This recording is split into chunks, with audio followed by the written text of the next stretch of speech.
Hello everyone, a very warm welcome to this course on species interaction.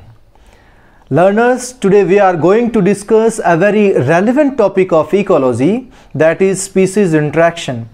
As we know that ecology is the scientific study of interaction and interrelationship among organisms and between organism and their environment. So we are discussing first part of it, that is interaction among organisms. When we talk about species interaction, it is of two types. First one is intraspecific and second one is interspecific. In intraspecific, interaction is within a species. Individual of a single species interact with each other, and second one is interspecific interaction, that is interaction between species. Species interact with each other in many different ways and make relations like mutualism, commensalism, competition, predation, parasitism, amensalism, neutralism, etc. When two organisms interact, there are three possible impacts on each. First one is positive, second negative, and third one is neutral. In positive, species will be benefited. In negative, species will be harmed, and in neutral, species will neither benefited nor harmed. We are discussing first type of interaction, that is positive interaction, and in today's lecture we are discussing a type of positive interaction, that is mutualism. Mutualism is found throughout the biosphere. Biosphere would be entirely different without mutualism. Let's take an example. We all know the mutualistic relationship between flowering plant and their animal pollinators like bees, butterflies, birds, etc. If we remove this mutualism, the most diverse terrestrial biome on the planet, that is tropical rainforest, would be all but gone. That is, mutualism is very much essential for the ecological integrity.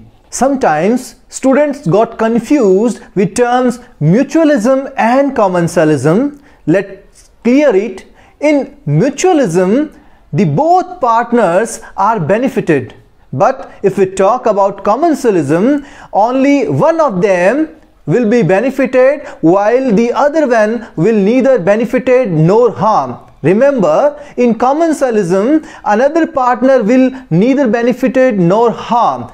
Let's take an example to make it more clear.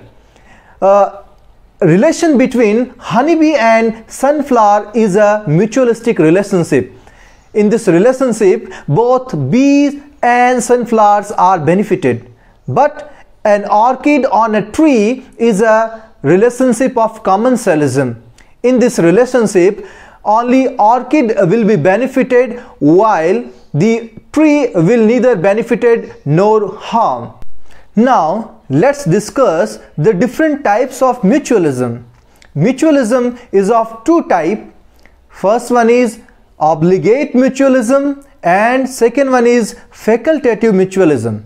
In obligate mutualism, individuals are dependent on mutualistic relationship. They cannot live without it. But in facultative mutualism, individuals are independent from the relationship. They can live without their partners. Let's take some examples of mutualism. We can see so many examples in nature. We have seen a plover bird removing remaining flesh parts from crocodile's teeth.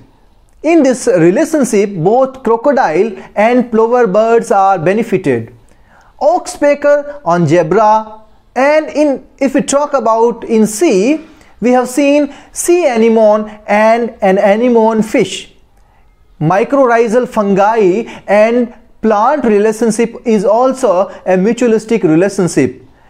In our upcoming videos, we will discuss the remaining part of species interaction. Thank you so much.